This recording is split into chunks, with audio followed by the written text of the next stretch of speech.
Labour conference has so far been overshadowed by Giftgate, and figures including Keir Starmer, Angela Rayner and Rachel Reeves have all found themselves in the spotlight for accepting luxurious freebies, such as designer clothes, glasses, accommodation, gig tickets and a box at the football. Here was Education Secretary Bridget Phillipson yesterday on the defensive. You are in a privileged position as a Member of Parliament. You will sometimes be offered the opportunity to go to events such as Wimbledon. I was invited as Education Secretary. Shadow ministers are often given similar invitations, and government ministers are often given such invitations. It was declared. I appreciate it is a privilege to be there, but I was very much there in my role as Education Secretary. What about Taylor Swift? Look, I'll be honest, it was a hard one to turn down. I appreciate there was big demand for the tickets. It was a privilege to be there. One of my children, was keen to go along. It's hard to say no if you're offered tickets in those circumstances, but it was declared. I've been clear about that, but I do recognise that, I'm in a fortunate position to be able to receive it. I like the idea of being at Wimbledon in your role as Education Secretary. I mean, what are you going to do? I'm going to shut. I don't know any fucking modern tennis players. You're not going to be talking education policy with Roger Federer, but I mean, he's probably retired for a very long time. Although I suppose actually that means he's more likely to be in the stands, so maybe it works. I suppose I kind of see where she's coming from with the kid and the Taylor Swift. She'll say, obviously, it's a busy job. Maybe she doesn't see her kid as much as she wants. If she's offered a Taylor Swift ticket, the kid really wants to go. Maybe they have a nice day out. But I don't think it's going to sound particularly impressive to most people, especially when you're in a government that's telling people how hard and miserable everything has to be. Right? I think people might be a little bit more relaxed about this if they hadn't been telling everyone that you can't have your winter fuel payment. Phillipson there tried to shake it off. But while her Taylor Swift tickets were gifted by the Football Association, another name has popped up again and again during this row. It's the extremely generous Labour peer and mega donor, Lord Ali. Now, he's responsible for Starmer's smart new specs and designer clothing for Starmer's wife, Rachel Reeves, and Angela Rayner. So he's been buying lots of clothes for lots of people. He did found ASOS. He also kindly paid for Bridget Phillipson's birthday bash. Your declaration showed that you received £14,000 from the Labour donor Lord Ali last year. What for exactly? Yep. So I received that money from Wahid Ali, who's a long-standing Labour peer. It was used to fund 2 events, all of which was declared properly and thoroughly. That's why that information is in the public domain. The first event was ahead of my birthday, so I was turning 40. I thought it was a good opportunity to get people together in a professional context. So it was journalists, trade unionists, education people, MPs and shadow cabinet. The second event was an event that I held also again for lobby journalists, for people in the education world as part of a reception. That's, it was in a work context, That's a very nice thing, but if a Tory had done that 2 years ago, I know exactly what you'd be saying to me this morning. They should pay for their own birthday parties. Look, this was in a work context. I didn't even invite my own... You just said the same thing. Yeah, I didn't even... My own family didn't come to that. It was in a work context. I celebrated my actual 40th birthday with my family. We went for a pizza. I celebrated with my kids. This was where I got together colleagues, journalists actually, trade unionists, education people. It was in a very different kind of context. Wahid is a Labour peer. He's been a Labour peer for over 25 years. This is fully transparent, honestly. It's an expensive birthday party, right? £14,000. And I see what she's saying. Her family weren't there. Her friends weren't there. It sounds like it was a work party. Now, I suppose you might wonder whether these sort of parties that regularly happen between politicians and journalists and all the booze is paid for, is that sort of a sign of good government? I'm not really sure. Maybe that's a different conversation. What seems weirder with this one? So when it comes to Taylor Swift tickets and Wimbledon tickets, I think it's a bad look, but it doesn't seem to me obviously corrupt because, it's if you've got a big event, it's sort of, you want the government there. The government want to be there. Wimbledon, for example, is this big national occasion, right? When you look to when it's the World Cup final, when you look to that box and there's the Prime Minister there and King Charles, those guys didn't go on Ticketmaster and buy their ticket, and it probably wouldn't make much sense to make them do that, right? So I think this idea that the organisation wants a politician there, the politician wants to go to be seen there, that seems to me to be fine. I can't really imagine that significantly changing government policy when it comes to the Premier League or Wimbledon or whoever. The fact that you've got this guy, Lord Ali, paying for so much stuff and basically being the sugar daddy of the Labour Party, that to me seems like there's a much bigger conflict of interest, because that's not just sort of this mutually beneficial thing where everyone knows what's going on when you want a politician to come to your event. You want them to come so you can show that this is a significant national event. The politician wants to be there to show that this is a significant national event, or because their kid wants to go see Taylor Swift. Doesn't strike me as the biggest conflict of interest. The Lord Ali stuff does. Not, of course, making any personal allegations against him, but the look is not good, and the potential for the conflict of interest is absolutely huge. And Lord Ali's name has come up again and again in connection to Starmer's Chief of Staff, Sue Gray. What I would say about Lord Ali is that he's been a Labour peer for, I think, over 25 years. Yes. Donates to the Labour Party, to Labour politicians, because he wants a Labour government. But he got a temporary Downing Street pass. From Sue Gray, we hear today, Labour Party have been very reluctant to say who sanctioned this pass. It was Sue Gray. That happened after he donated £10,000 to Leon Conlon's campaign. Leon Conlon is now the MP for Beckenham and Penge. He's also Sue Gray's son. There's something quite murky about that. I think if that arrangement had happened under a Tory government, ministers like you would be on the airwaves having a real go at the opposition about that. I think you've got a Labour peer, a very, very long-standing Labour peer, who donates to Labour politicians, Labour candidates. He donated to two campaigns, and one of them was Conlon's. No, he's Sue Gray's. In the election campaign, sure, as far as just for the election campaign, he gives money to Sue Gray's son, and the next thing we know, he gets a Downing Street pass. You have to admit that looks a bit dodgy. He's donated to lots of Labour candidates and politicians.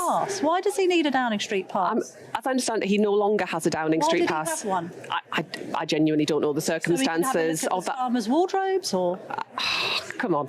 No, I think the reason that he donates to Labour politicians is because he wanted to secure a Labour government. That's what he's done over 2 decades. All right. He wanted to secure a Labour government, and he's got a pass to go into number 10.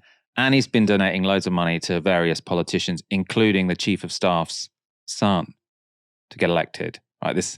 That does sound dodgy, right? Whether or not this is a guy who all he wants is a Labour government and them to implement policy, which is, maybe he is just this incredibly brilliant guy who needs a pass to number 10 so that he can sort of influence policy for it to be all the better. The idea that you wouldn't see a big red flashing light here, I think, is quite stupid, right? You've got this guy who's buying you these clothes, he's getting you these holidays, and now you've given him a pass even though he doesn't have a particular role. And the uncomfortable questions continued with Deputy Prime Minister Angela Rayner, who was forced to defend using a $2.5 million penthouse in New York belonging to Lord Ali on a holiday. Rayner has denied breaking the rules over not declaring that former MP Sam Tarry stayed in the Manhattan apartment in December last year with her, saying that it was a private holiday and Tarry did not travel with her but met her in New York. However, it doesn't appear the nitty-gritty of what was declared and which rules were followed is cutting much ice with the public. Clive, who was a Labour Party member, said, "I find it deeply disappointing that Labour seems no different from the Tories when it comes to freebies. Are we expected to believe that the donors get nothing in return? Lord Ali gave you individually more than £20,000. What did you promise or give him in return?" I promised nothing and gave him nothing in return. What the donors that have helped me in the past have done is seen someone that's come from a very working class background. And as you said before, I say it how it is. And I've always tried to fight for people. And since having the honour and privilege of being the Deputy Prime Minister and the Secretary of State in Housing, I've got a significant number of bills in the King's Speech because I want to improve people's housing. I want to get on with the job of supporting people. And we'll however, come to these important a feature of our politics at the moment is for me to stand as the deputy leader, and you've seen the leadership contest at the moment in the Conservative Party. They will be getting donations to enable them to continue that work. That is a feature at the moment of our politics. That's why transparency is really important. It's okay because the Tories do it too. Let's not forget that in opposition, Angela Rayner was leading the charge against Boris Johnson's £840 per roll wallpaper.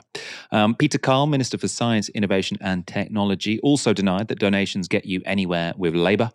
You received a £50,000 donation from Simon Ruddick. What did that buy? Didn't buy anything. It's Right. somebody. This is somebody who supported me long before I was in politics and the charitable work I did in the past. He is somebody that set a business up in our country, created jobs and wealth in our country, pays every bit of his tax in this country, and he wants to see a Labour government, and he wants to see me succeed. What's going on? Where did they find all this? This is some guy who supported me before I went into politics. I mean, he said charity work, but like, he's got these sugar daddies everywhere. £50,000 buys nothing, apparently. Doesn't sound like money particularly well spent. Now, across the front bench, the government is very busy tying itself in knots justifying accepting luxury gifts and freebies. The Sunday Times reported this. Jonathan Reynolds, the business secretary, made the extraordinary statement that it was part of Starmer's job to accept gifts since people wanted to talk to decision formers, tantamount to an admission of gifts for access. I mean, it's his job to talk to people who might be able to make policy more effective. Right, so it's his job to speak to people. He should be speaking to business leaders, right? Because he wants to make policy which makes it easier for people to invest. Obviously, you should speak to business leaders, right? He should be speaking to trade union leaders. He should be speaking to all sorts of different people. But it's a bit strange to say it's his job to speak to people. Oh, and by the way, if they want to speak to him, they have to give him a gift. Right? That's not how good government works.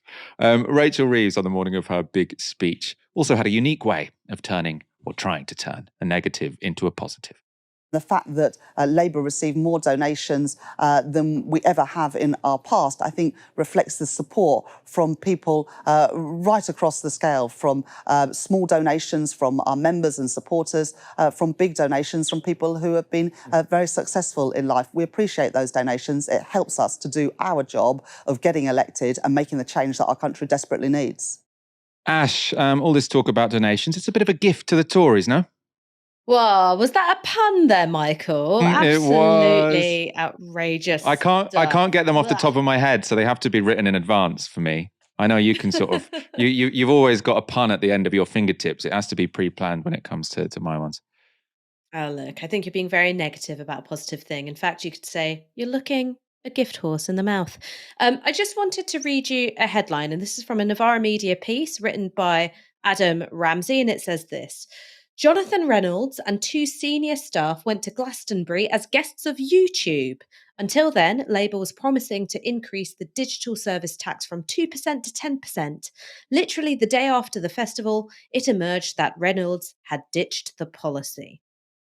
Now, I'm not suggesting that YouTube stumping up for tickets to Glastonbury for Jonathan Reynolds and 2 of his staff was all that went into the decision to ditch the digital services tax that was planned, or to significantly alter the plan. But it's a terrible look, wouldn't you say?